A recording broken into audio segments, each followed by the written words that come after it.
오늘 말씀의 제목은 도우시는 하나님, 선을 이루시는 하나님이라는 제목으로 하나님의 말씀 함께 나누도록 하겠습니다. 도우시는 하나님이라는 것은 소망을 가지도록 도우신다는 뜻이에요. 소망을 가지도록 돕는다. 그러면 선을 이루시는 하나님은 무슨 뜻일까요? 선은 결국 궁극적인 구원을 이야기합니다. 그래서 하나님은 우리를 어디로 이끄신다? 구원으로 이끌어 주신다. 할렐루야. 오늘 말씀의 핵심은 이것입니다. 우리 하나님은 소망을 두게 하시는데 주님께서 다시 오실 때 주님을 만나는 소망.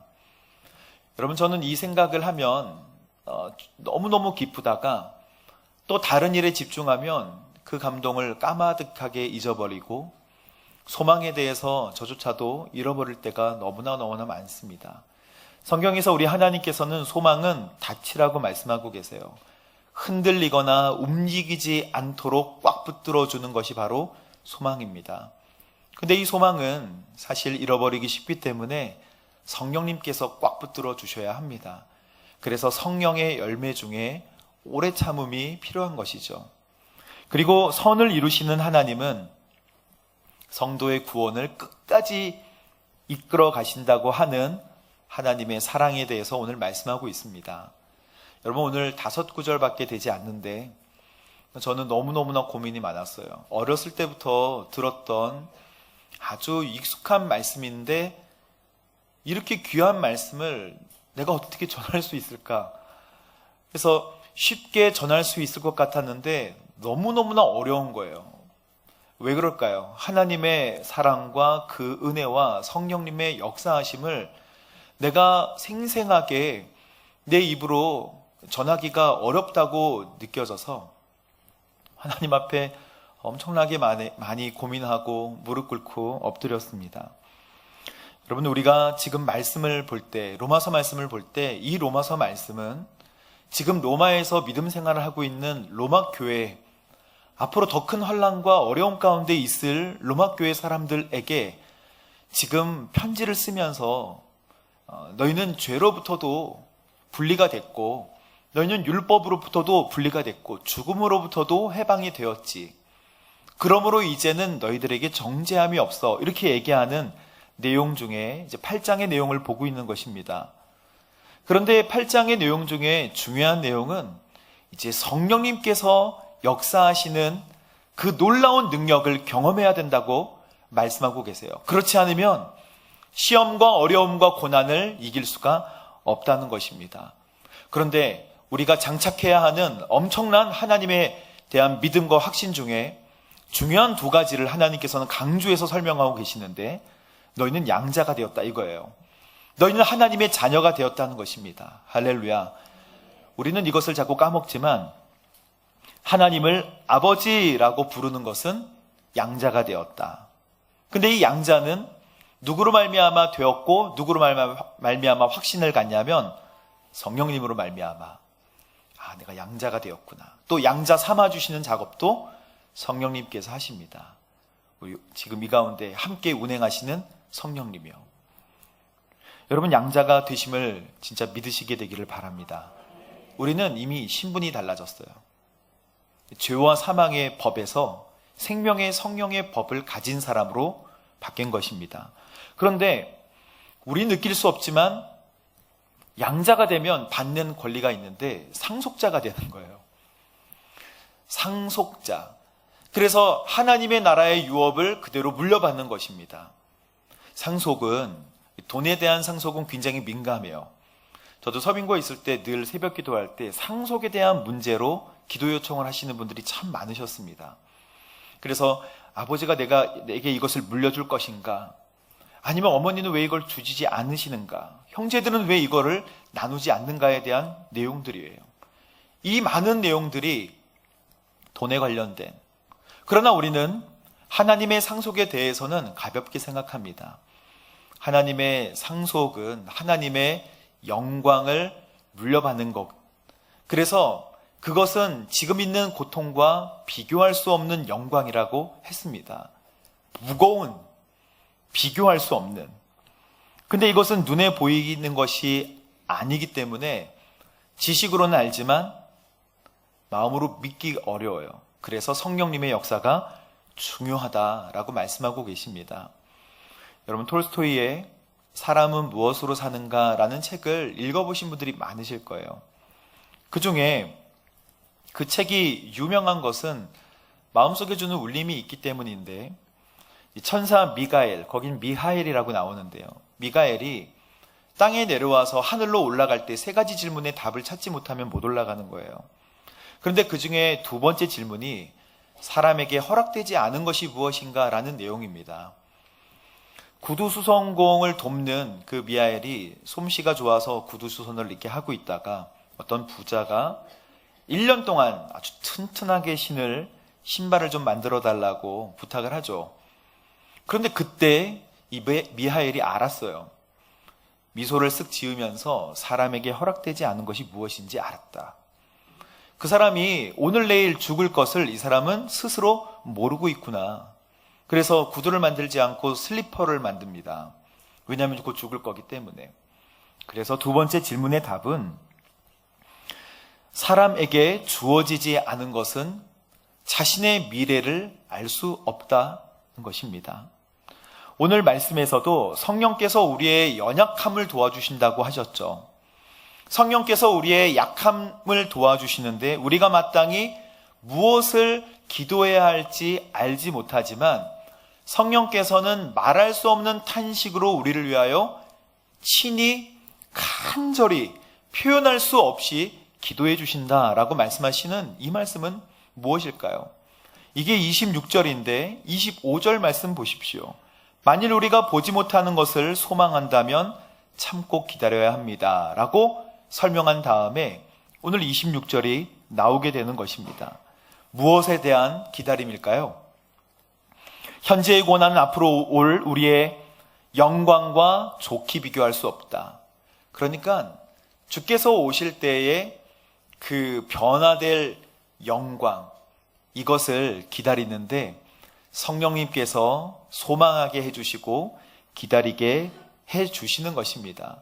여러분, 우리의 기도가 완전하지 않은 이유는 그래서 두 가지예요. 첫 번째는 미래를 내다볼 수 없기 때문에 우리의 기도가 완전하지 못하고, 그리고 두 번째는 우리에게 가장 유리한 것이 무엇인지 모르기 때문에 우리는 옳게 기도할 수가 없습니다. 그래서 성경에선 이걸 뭐라고 얘기한다고요? 연약함이라고 얘기합니다. 여러분, 그러나 우리는 연약함에 집중하지 않아도 괜찮습니다. 우리는 미래를 볼 수 없지만 미래를 보시는 분이 계시는데 바로 성령 하나님이신 줄로 믿습니다. 과거의 일은 귀신들도 알아요. 마귀도 압니다. 하지만 미래의 일, 미래의 영역은 하나님께서 책임지시고 하나님께서 계획하고 설계하여 주시는 줄로 믿습니다.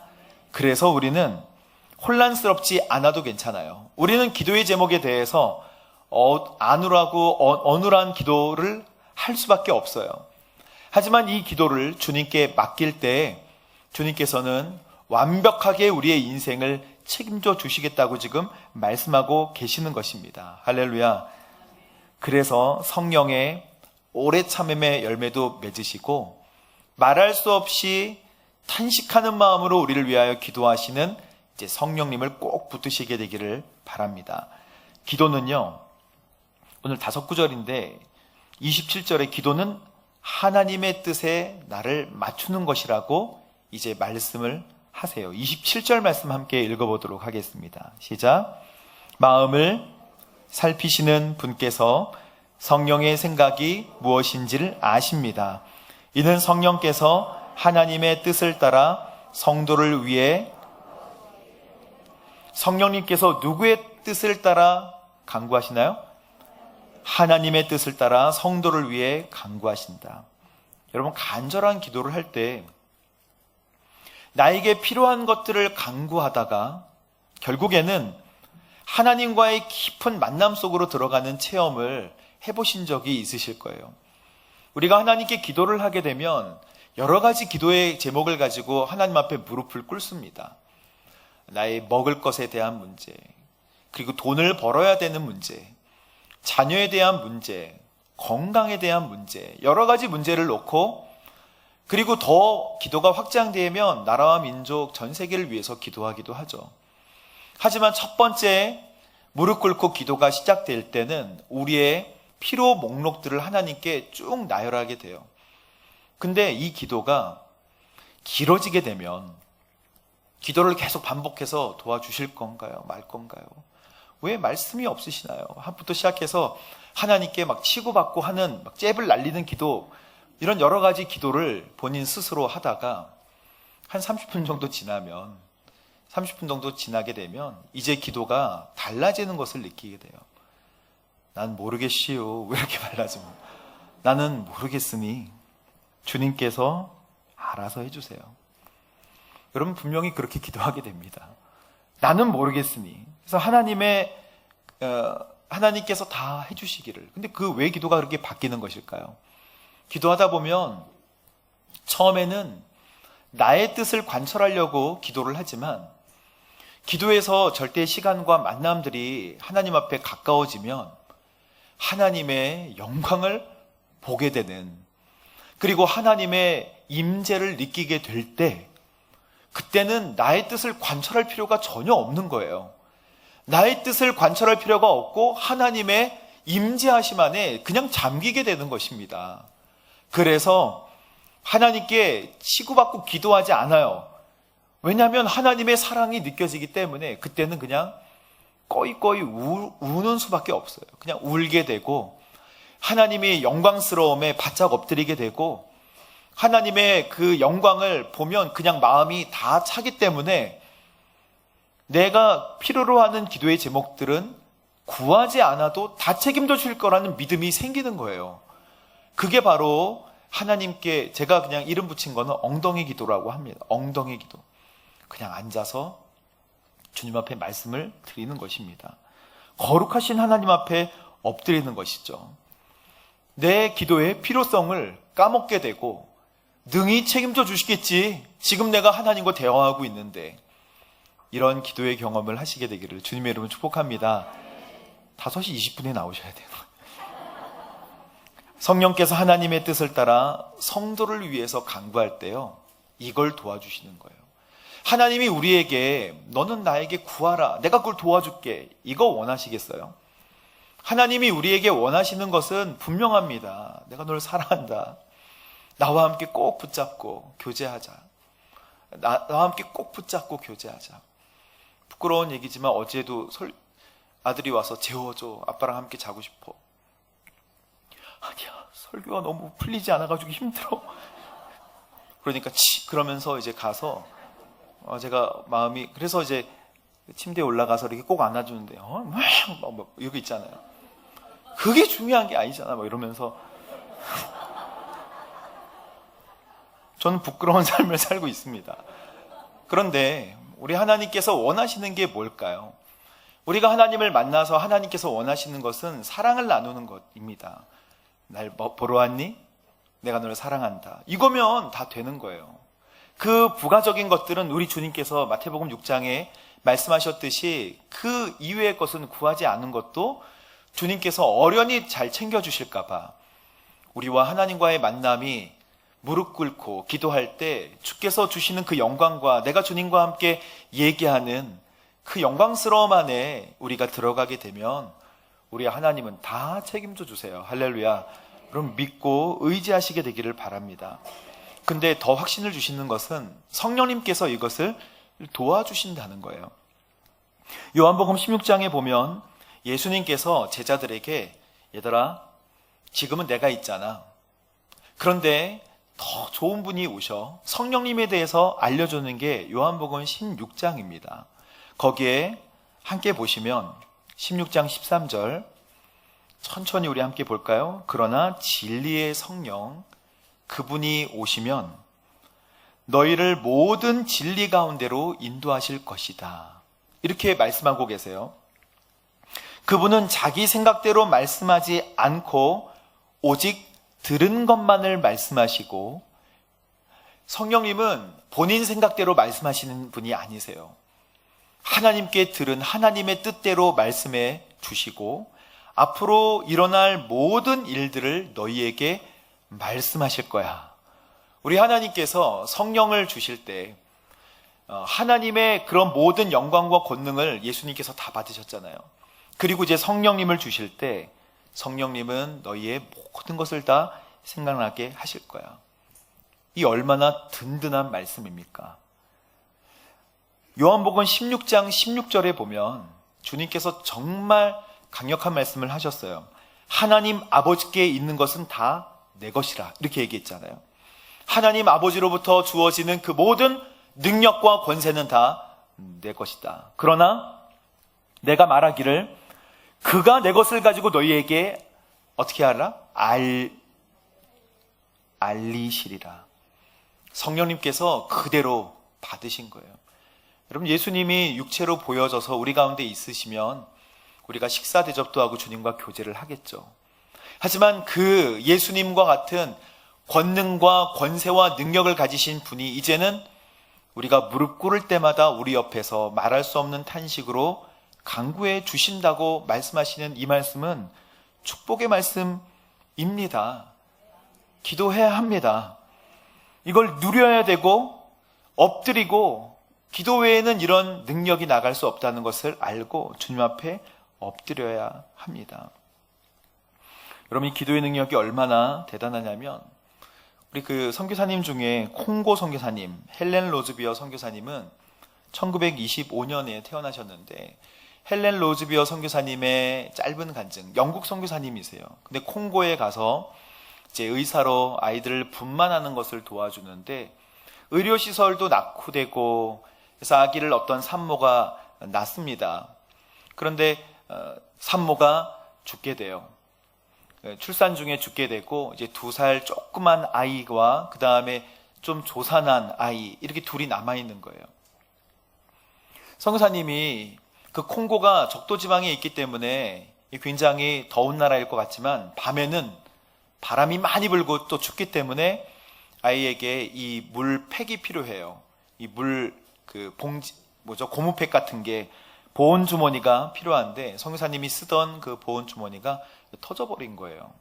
이렇게 막 쓰다가 그래서 이 고아원에 있는 아이들하고 함께 기도를 합니다. 그리고 이 보온 주머니가 있어야 이 조산에서 빨리 태어난 아이가 체온을 유지할 수 있도록 그 이불 밑에 넣어주거나 옆에 놔줄 텐데 어떡하지?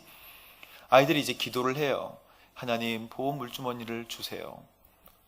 그런데 이 사실은 영국에서 그 콩고까지 소포가 온 적이 한 번도 없었어요. 4년 동안.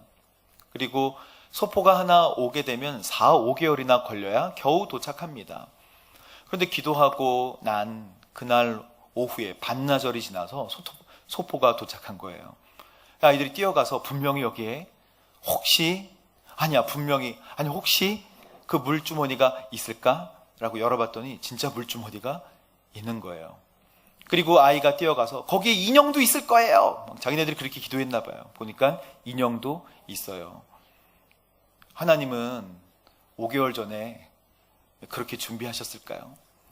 만약에 우리가 기도의 능력을 믿지 못하고 하나님을 의지하지 않는다면 이것은 그냥 우연히 일어난 일이다라고 이야기할 수 있겠지만 정말 기도의 능력을 믿고 기도했는데 내가 기도를 결심한 순간도 사실은 지금인데 오늘 오전인데 어떻게 하나님은 5개월 전에 그것을 아시고 소포를 보내셨을까? 우리는 하나님의 시간을 하나님의 역사와 하나님의 계획하심을 다 계산할 수가 없습니다. 그러나 기도하면 이미 하나님께서 우리의 필요를 다 아시고 우리를 위하여 일하시고 하나님의 뜻대로 우리를 변화시켜 주실 줄로 믿습니다. 하나님은 대단하신 분이세요. 28절 말씀 함께 보겠습니다. 시작. 우리는 하나님을 사랑하는 사람들, 곧 그분의 뜻을 따라 부르심을 받은 사람들에게는 모든 것이 합력해 선을 이루는 줄을 압니다. 아멘. 이것은 하나님은 구원을 이루시는 분인 줄 압니다. 어렵지 않은 말씀인데 전 이 말씀이 너무나 어렵게 너무나 많이 수십 번 수백 번 되뇌일 정도로 굉장히 많이 이 말씀을 가지고 고민했습니다. 하나님을 사랑해요. 하나님께 부르심을 받은 사람들은 모든 것이 합력하여 선을 이루는 줄 압니다. 얼마든지 설명하고 얼마든지 하나님께 나눌 수 있지만, 말씀드릴 수 있지만, 궁극적으로 하나님께서 나를 구원하시고 나를 인도하시는 이 삶의 여정 가운데 고난이 중간중간 많이 있잖아요.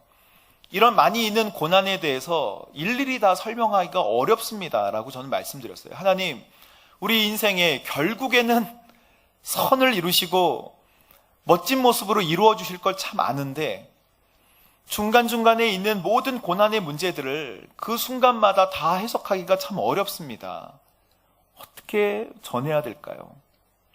어떻게 말씀해야 될까요? 여러분, 요한복음 16장 22절에 보면, 너희가 지금은 슬퍼하지만 내가 너희를 다시 볼 때에는 너희가 기뻐할 것이다. 또 너희의 기쁨을 빼앗을 자가 없을 거야. 주님께서 소망의 말씀을 우리에게 끊임없이 말씀하십니다. 여러분, 성경의 인물 누구라도, 성경의 인물 우리가 큐티하고 있는 야곱의 인생만 봐도 그가 바다나람으로 도망칠 때 나이만 해도 77세였어요. 결코 젊은 나이가 아니라 77세의 나이에 도망가는 인생, 그 인생을 향하여 하나님께서 내가 너로 인하여 큰 민족을 이루게 할게 라는 확신을 어떻게 가질 수 있을까요? 그가 베델에서 80km 지점에 있는 베델에서 돌베개를 베고 잘 때 하나님을 개인적으로 만나서 하나님께서 말씀하여 주십니다. 내가 너로 큰 민족을 이루고, 내가 누군지 아느냐? 아브라함의 하나님, 이삭의 하나님이다. 그래서 야곱의 하나님이 되는 것이죠. 너가 지금 도망가고 있지만, 이런 말씀을 하셨는지 모르겠지만, 나는 너의 하나님이 될 것이다. 그것을 야곱이 마음으로 믿었어요. 그래서 간 곳이 외삼촌 라반의 집이었지만, 거기서 너무나 사랑해서 라헬과 결혼을 하기로 약속하고 첫날을 잤더니 레아예요. 자기의 인생은 정말 꼬여있는 것 같아요. 그렇게 14년을 또 일하고 또 6년을 일해서 20년이 되니까 77세의 야곱은 97세의 나이로, 내가 레아를 사랑해, 야곱을 사랑해, 이런 식으로 우리가 지금 상상할 때 나이가 많은 야곱의 모습들을 보게 되는 것입니다. 그리고 형이 죽일까봐 다시 형의 집으로 돌아오게 되는 야곱의 모습을 상상할 때, 이것은 정말 하나님의 인도하심인가를 생각하게 하는, 그러나 여러분, 이 모든 성경의 인물들의 끝은 선하다는 거예요. 할렐루야. 하나님은 그 구원의 역사를 이루신다는 거예요. 여러분의 인생이 어떤 상태에 있든 간에 하나님께서는 반드시 선하게 이루어 주실 줄로 믿습니다. 구원을 이루신다는 거예요. 여러분과 여러분의 자녀와 여러분의 모든 가족을 반드시 선하게 이루어 주실 거라는 이 믿음을 하나님께서 우리에게 주시는 것입니다. 모든 것이 합력하여 선을 이룰 것이다. 우리가 믿음으로 하나님 앞에 이 말씀을 믿게 되기를 바랍니다. 그리고 마지막 29절에 보면 자녀를 삼기 위한 놀라운 계획이 나오는데요. 함께 읽어보겠습니다. 시작. 하나님께서는 미리 아신 사람들을 자기 아들의 형상을 닮게 하시려고 또한 미리 정하셨습니다. 이는 그 아들이 많은 형제들 가운데 맏아들이 되게 하시기 위함입니다. 아멘. 하나님의 자녀 삼기 계획에 대해서 이게 뜨문뜨문 이렇게 연관성 없이 나오는 것 같지만 하나님의 뭐를 이야기하고 있나요? 우리 하나님의 무한한 사랑에 대해서 로마서 8장에 우리에게 말씀하고 계세요. 하나님은 너희를 너무나 사랑하셔. 여기는 결론이 안 나와 있는 것 같지만 하나님의 사랑에서 우리를 끊을 수 없다라는 것이 결론이에요. 어떤 것으로부터도, 어떤 피조물도 그리스도 예수 우리 주 안에 있는 하나님의 사랑에서 끊을 수 없어 라고 하나님은 우리에게 오늘 말씀해주고 싶으신 거예요. 여러분, 구원의 확신에 대해서 긴가민가 하십니까? 염려하지 마세요. 예수님을 나의 구주, 나의 하나님으로 영접하고 그분이 나의 구세주라고 지금 마음속에 믿는 사람들은 사망에서 생명으로 옮긴 줄로 믿습니다. 우리에게 불안함을 주고 우리에게 헷갈림을 주고 있는 모든 사상, 안 좋은 이야기들, 거기에 집중하지 말고 하나님의 사랑에 집중해야 합니다. 하나님께서는 미리 아신 사람들, 여러분 여기서부터가 하나님은 미리 아세요. 이것은 미리 선택했다는 뜻이에요. 미리 사랑했다는 뜻이에요. 우리가 하나님을 알기도 전에, 사랑하기도 전에, 영원 전에 우리를 먼저 사랑하시고 창세 전에 택해 주셨어요.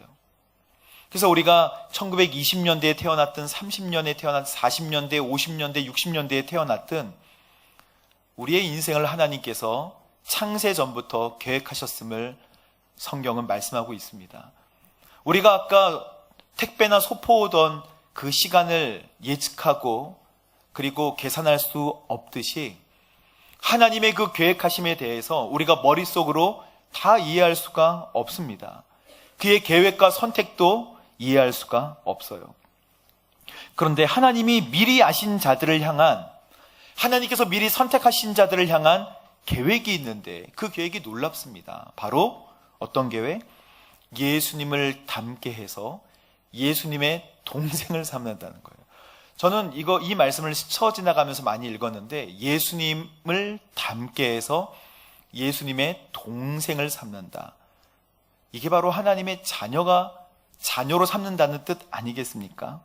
오늘 말씀에 이는 그 아들이 많은 형제들 가운데 맏아들이 되게 하시기 위함입니다. 이 말씀은 예수님의 동생을 삼아서 예수님과 함께 하나님의 자녀로 삼으신다는 뜻이에요.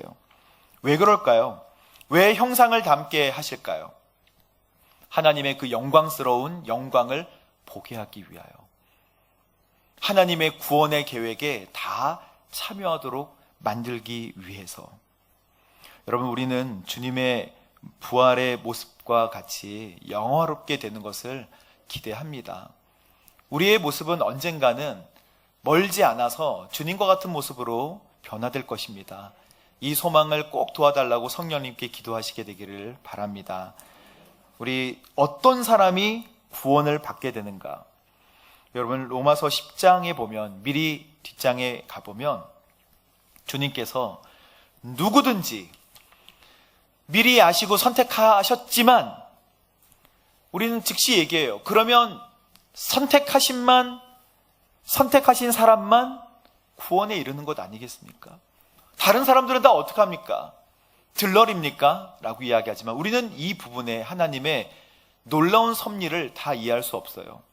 그러나 하나님이 선택하셨다는 것도 믿고, 또 누구든지 예수를 믿으면 구원을 받는다는 이 말씀도 믿습니다. 로마서 10장 10절 그리고 13절 말씀을 보십시오.